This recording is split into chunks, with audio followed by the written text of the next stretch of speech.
Hello guys, welcome to the review of the movie Sarangapani జాతకం acted by Priyadarshi గారు. రివ్యూలోకి వెళ్ళి మన ఒక్క షోలో కారణం మన ఛానల్ సబ్స్క్రైబ్ చేసుకోకపోతే ఇప్పుడే సబ్స్క్రైబ్ చేసుకోండి. పక్కనే ఉన్న బెల్ ఐకాన్ క్లిక్ చేసి ఆల్లో పెట్టుకుంటే నా ఫర్దర్ డేస్ మిస్ అవ్వకుండా చూడొచ్చు.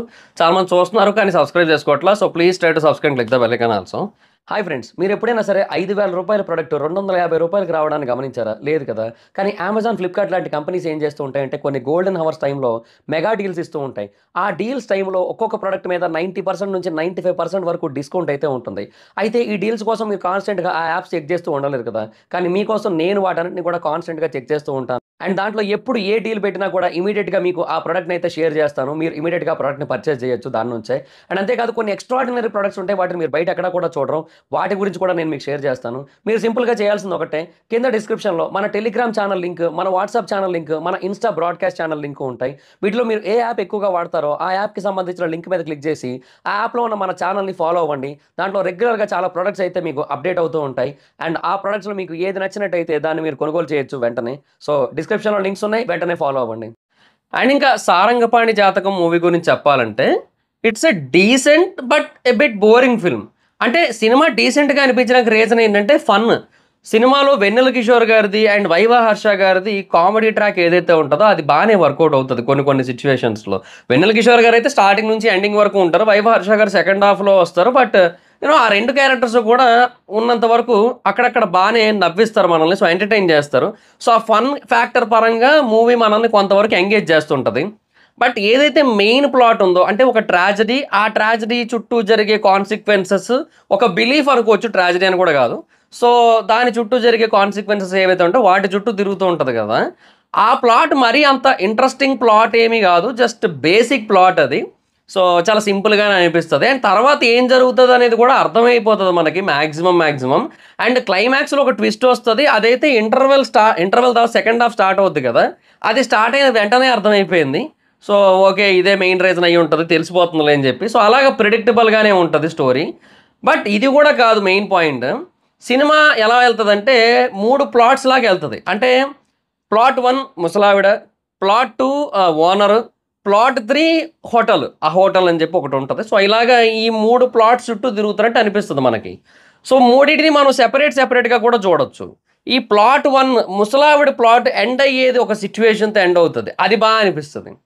ప్లాట్ 2 ఎండ్ అయ్యేది ఒకటి ఉంటుంది, అది బాగా అనిపిస్తుంది.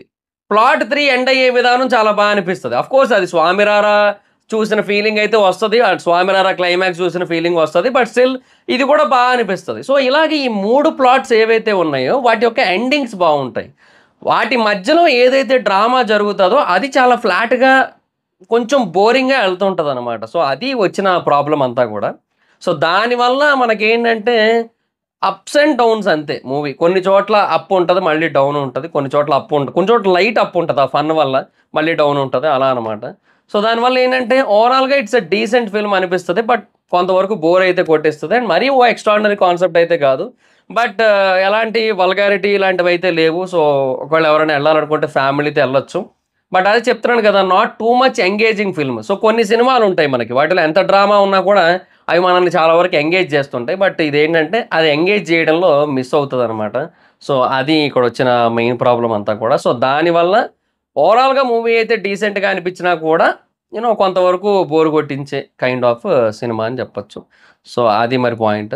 అండ్ ఇంకా యాక్టర్స్ పర్ఫార్మెన్స్ విషయానికి వచ్చినట్టయితే అందరూ బాగా చేశారు. ఆబ్వియస్లీ ఇంకా ప్రియదర్శి గారి కోసం చెప్పాల్సిన పని లేదు. మనం రీసెంట్గానే కోర్టు చూసాం, అండ్ అంతకుముందు చాలా మూవీస్ అయితే చూసాం మనం. అండ్ ఆయన one of the best performer, ఆయన బాగా చేశారు. అండ్ ఇంకా వెన్నెల కిషోర్ గారు, వైవా హర్ష గారు ఇంకా వాళ్ళకి ఇచ్చిన కామెడీ ట్రాక్స్లో వాళ్ళైతే ఫ్యాంటాస్టిక్గా పర్ఫామ్ చేశారు. ఇంకా చాలామంది సపోర్టింగ్ యాక్టర్స్ ఉంటారు. అండ్ ఒక హీరోయిన్, ఇంకొక సైడ్ హీరోయిన్ లాగా ఒకరు ఉంటారు. సో ఆల్ఫా మేలు అది ఇది అనుకుంటూ. అండ్ అలాగే కొన్ని మూవీ రెఫరెన్సెస్ కూడా అన్నెసెసరీ ఏమో అనిపించింది. మరి ఏమో RRR ఆస్కారు అయ్యి అని చెప్పి ఏమో మరి, అంటే మైట్ బి ఓకే. బట్ ఒకవేళ సినిమాకి అవసరం ఉంటే ఫైన్, బట్ అవసరం లేకపోయినా కూడా మూవీ రెఫరెన్సెస్ తీసుకొని చేస్తున్న ఫీలింగ్ వచ్చింది నాకు. సో అదొక పాయింట్ అయితే అనిపించింది. మేబీ ఒక మూవీని స్ట్రైట్ ఫార్వర్డ్గా మూవీలో తీసుంటే అది బెటర్ ఏమో అనిపిస్తుంది ఇలాంటివి కొన్ని చూసినప్పుడు. అంటే అన్నెసెసరీ మూవీ రెఫరెన్సెస్ కదా, కొన్ని బాగానే ఉంటాయి. బట్ పీపుల్‌కి ఏంటంటే ఇనీషియల్‌గా బానే అనిపిచ్చేది. ఏదైనా ఒక వేరే సినిమాలో ఇంకొక పెద్ద హీరో రిఫరెన్స్ అనేది చూసినప్పుడు అనిపిచ్చేది. ఫస్ట్ టైమ్ చూస్తే అనిపిస్తది. ఒక 3, 4 సార్లు చూసినప్పుడు కూడా ఓకే. పర్లేదనిపిస్తది. బట్ ఒక 15, 20 సార్లు ఆల్రెడీ చూసి మళ్ళీ 21 కూడా చూడాలంటే ఆబ్వియస్‌లీ ఇంకెన్ని సార్లు పెడతారు ఇలా మూవీ రిఫరెన్స్ అనే ఫీలే వస్తది గదా! సో, అది పాయింట్ అనమాట. సో, అదొకటుంది. బట్ డెఫినిట్‌గా యాక్టర్స్ అందరూ చేశారు. అవసరాల శ్రీనివాస్ గారుంటారు. ఆయన గూడా చేశారు. డీసెంట్ రోల్ ఆయనది గూడా. మరీ ఎక్కువ హెవీ లెంతీ రోలేం గాదు. బట్ ఉన్నంత వరకు ఆయన గూడా చేశారు. ఇంకా చాలా మంది యాక్టర్స్ అయితే ఉంటారు. వాళ్ళందరూ కూడా వాళ్ళకిచ్చిన రోల్స్ మేరకు చేశారు. నరేష్ గారు గావచ్చు, ఇంకా కోట శ్రీనివాస గారు, తనికెళ్ళ భరణి గారు. వాళ్ళ పేర్లు ఎప్పుడు కన్‌ఫ్యూజ్ అవుతాను నేను. సారీ. తనికెళ్ళ భరణి గారు గావచ్చు. ఇంకా వాళ్ళందరూ వాళ్ళకిచ్చిన రోల్స్ మేరకు బానే చేశారు మొత్తం అందరూ కూడా.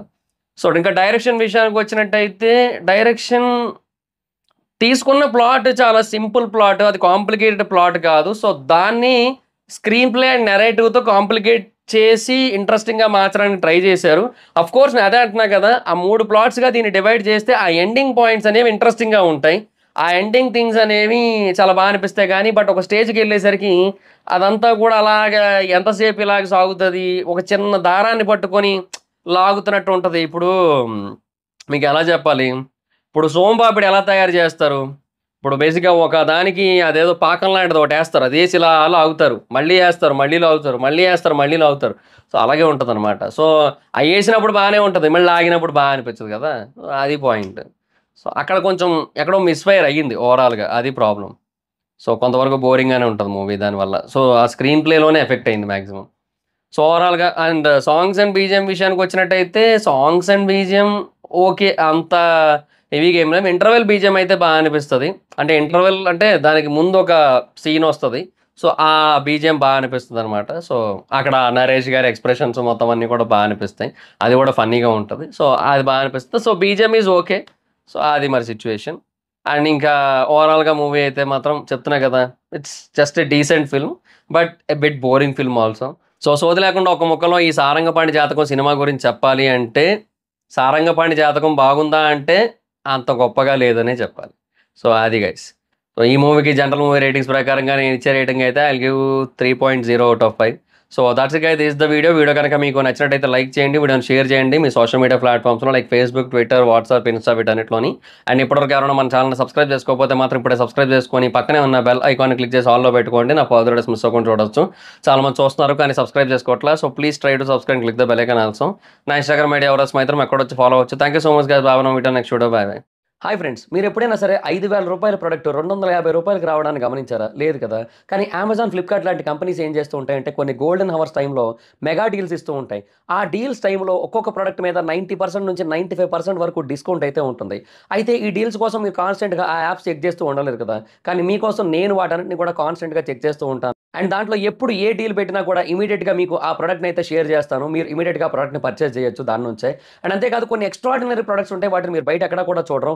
వాటి గురించి కూడా నేను మీకు షేర్ చేస్తాను. మీరు సింపుల్‌గా చేయాల్సింది ఒకటే, కింద డిస్క్రిప్షన్‌లో మన టెలిగ్రామ్ ఛానల్ లింక్, మన వాట్సాప్ ఛానల్ లింక్, మన ఇన్‌స్టా బ్రాడ్‌కాస్ట్ ఛానల్ లింక్ ఉంటాయి. వీటిలో మీరు ఏ యాప్ ఎక్కువగా వాడతారో ఆ యాప్‌కి సంబంధించిన లింక్ మీద క్లిక్ చేసి ఆ యాప్‌లో ఉన్న మన ఛానల్‌ని ఫాలో అవ్వండి. దాంట్లో రెగ్యులర్‌గా చాలా ప్రొడక్ట్స్ అయితే మీకు అప్డేట్ అవుతూ ఉంటాయి. అండ్ ఆ ప్రొడక్ట్స్‌లో మీకు ఏది నచ్చినట్టయితే దాన్ని మీరు కొనుగోలు చేయొచ్చు వెంటనే. సో, డిస్క్రిప్షన్‌లో లింక్స్ ఉన్నాయి. వెంటనే ఫాలో అవ్వండి.